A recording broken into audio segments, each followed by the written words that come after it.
Tomorrow, Virginia is set to unveil the regulations from its new TRAP law. New regulations designed specifically to force abortion clinics out of business.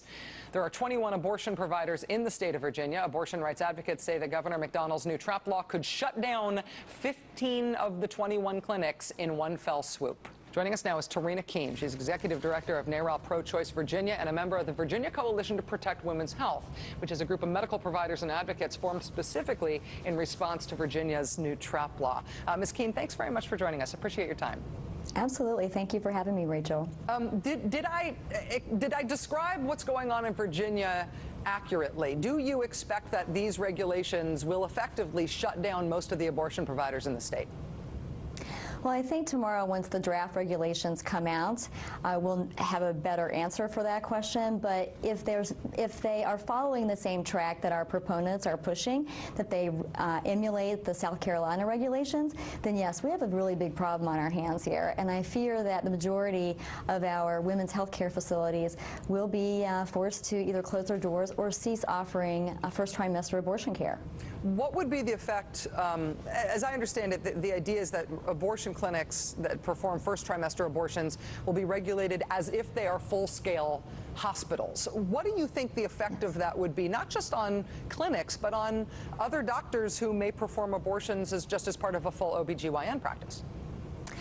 Well, certainly it will affect their practices, but our major concern, not only with the medical practices in these facilities, is the impact it will have on women and their access to safe, affordable health care. I mean, this is a very big deal for women, especially already marginalized women, young women, minority women, women who live in rural areas.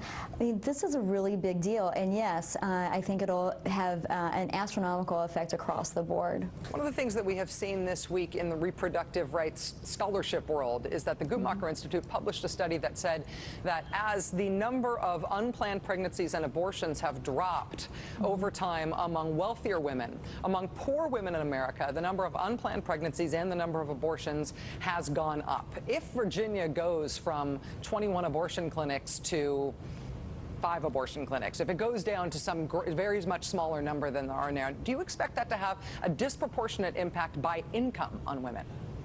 Oh, absolutely.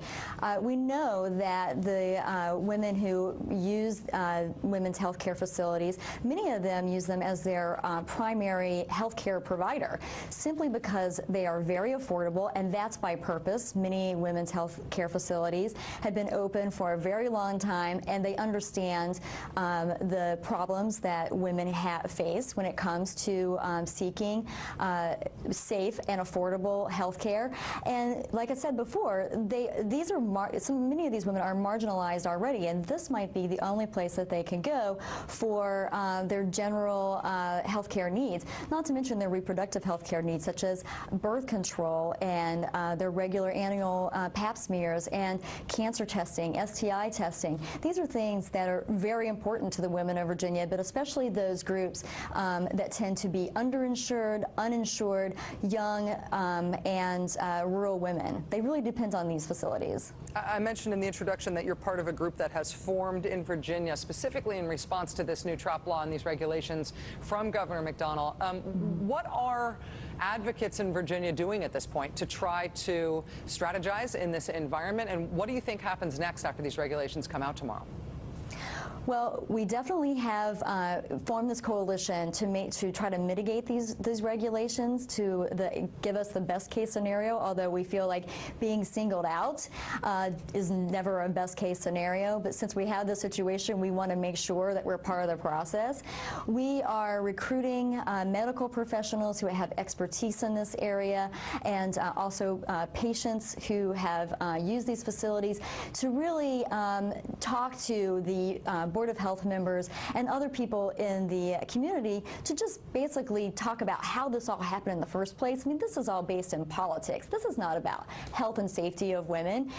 If it were, I wouldn't be here. But unfortunately, it's been a very politicized process. And what the coalition is doing at this point is continuing to educate the stakeholders and educate the policymakers on the real impact that these regulations will have on women women's access and affordability to reproductive health care.